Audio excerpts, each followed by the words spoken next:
Pune film ഇൻസ്റ്റിറ്റ്യൂട്ടിൽ വിദ്യാർത്ഥികൾക്ക് നേരെ ആക്രമണം. 4 വിദ്യാർത്ഥികൾക്ക് പരിക്ക്. ബാബരിയെ ഓർക്കുന്നുവെന്ന പോസ്റ്ററുകൾ പതിച്ചതിനാണ് ആക്രമിച്ചതെന്നും ജയ് ശ്രീറാം വിളിച്ച് പുറത്തുനിന്ന് എത്തിയവരാണ് മർദ്ദിച്ചതെന്നും വിദ്യാർത്ഥികൾ പറഞ്ഞു. സ്റ്റുഡൻസ് യൂണിയന്റെ പോസ്റ്ററുകളും ചിത്രങ്ങളും നശിപ്പിച്ചു. വിദ്യാർത്ഥികൾ പോലീസിൽ പരാതി നൽകി.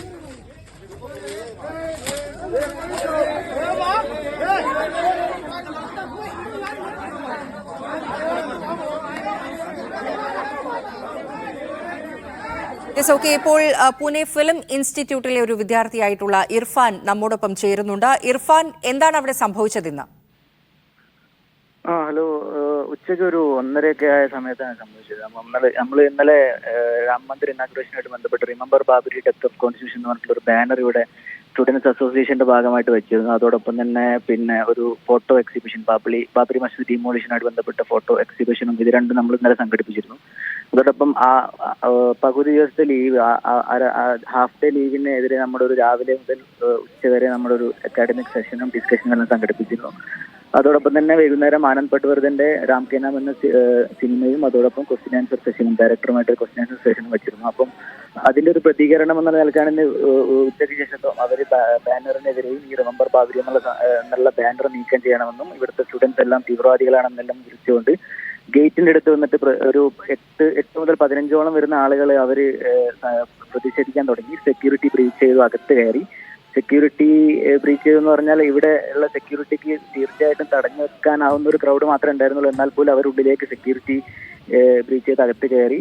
അവർ ടാർഗറ്റ് ചെയ്തു സ്റ്റുഡൻസ് അസോസിയേഷന്റെ പ്രസിഡന്റിനെയും സെക്രട്ടറിയെയും ആദ്യം ടാർഗറ്റ് ചെയ്ത് മർദ്ദിക്കാൻ തുടങ്ങി. 5 മിനിറ്റിനുള്ളിൽ പോലീസ് ഒരു പോലീസ് ഓഫീസറുടെ സാന്നിധ്യത്തിലാണ്, ഈ പോലീസ് ഓഫീസറോട് ഉണ്ടായിരുന്നത്, അവരുടെ മുന്നിൽ വെച്ചിട്ടാണ് ഈ പ്രശ്നങ്ങളൊക്കെ നടക്കുന്നത്. അവരോട് നമ്മൾ സ്ഥിരമായിട്ട് കണ്ടിന്യൂസ്ലി ചോദിച്ചിട്ടുണ്ടായിരുന്നു, എന്താണ് നിങ്ങൾ നോക്കി നിൽക്കുന്നത്, ഇതിൽ പ്രതികരിക്കേണ്ട, ഇതിൽ പിടിച്ചു വെക്കുമെന്ന് പറയുന്നുണ്ടായിരുന്നു. പക്ഷെ അവർ പറയുന്ന ഫോഴ്സ് വരുന്നേ ഉള്ളൂ, 5 മിനിറ്റിൽ വരും, 10 മിനിറ്റിൽ വരും എന്ന് പറഞ്ഞു. അതിനിടയിൽ ഇവർ ബാനർ പിടിച്ചൊരു കത്തിച്ച് ഇൻസ്റ്റിറ്റ്യൂട്ടിലെ സ്റ്റുഡൻസ് അസോസിയേഷന്റെ കുറെ എക്സിബിഷനായിട്ട് ബന്ധപ്പെട്ട ബോർഡുകളും കാര്യങ്ങളൊക്കെ നശിപ്പിച്ചു, കത്തിച്ചു. സ്റ്റുഡൻസിനെ വീണ്ടും അടിക്കാൻ തുടങ്ങി. ഇതെല്ലാം സെക്യൂരിറ്റി ഓഫീസറുടെ എല്ലാം സാന്നിധ്യത്തിലായിരുന്നു നടന്നത്. അപ്പം അങ്ങനെയാണ് സംഭവിച്ചത്. ഇത്രയും ക്രൂരമായി മർദ്ദിക്കപ്പെട്ടു സ്റ്റുഡൻസ് അസോസിയേഷനായിട്ട് ബന്ധപ്പെട്ട സ്റ്റുഡൻസും അതിനെ തടഞ്ഞു വെക്കാൻ പോയ സ്റ്റുഡൻസ് ആണ് അതിന്റെ ഭാഗമായിട്ട് മർദ്ദിക്കപ്പെട്ടത്. ശരി ഇർഫാൻ, നന്ദി താങ്കളുടെ പ്രതികരണത്തിന്. എന്തായാലും 4 വിദ്യാർത്ഥികൾക്കാണ് പരിക്ക് പറ്റിയിരിക്കുന്നത്. ബാബരിയെ ഓർക്കുന്നുവെന്ന പോസ്റ്ററുകൾ പതിച്ചതിനാണ് ആക്രമിച്ചത് എന്നാണ് വിദ്യാർത്ഥികൾ പറയുന്നത്. വിവരങ്ങൾ അവിടെ നിന്ന് ഉള്ള വിദ്യാർത്ഥിയായ ഇർഫാനാണ് നൽകിയത്.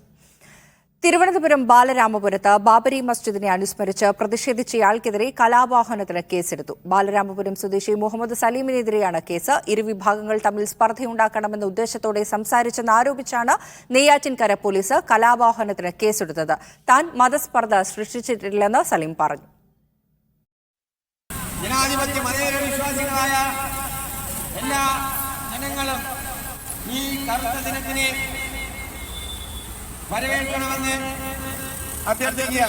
കറുത്ത വസ്ത്രം ധരിച്ച് നെയ്യാറ്റിൻകര പോലീസ് സ്റ്റേഷൻ പരിധിയിലെ വഴിമുക്കിലാണ് ഇന്നലെ സലീം പ്രതിഷേധം നടത്തിയത്.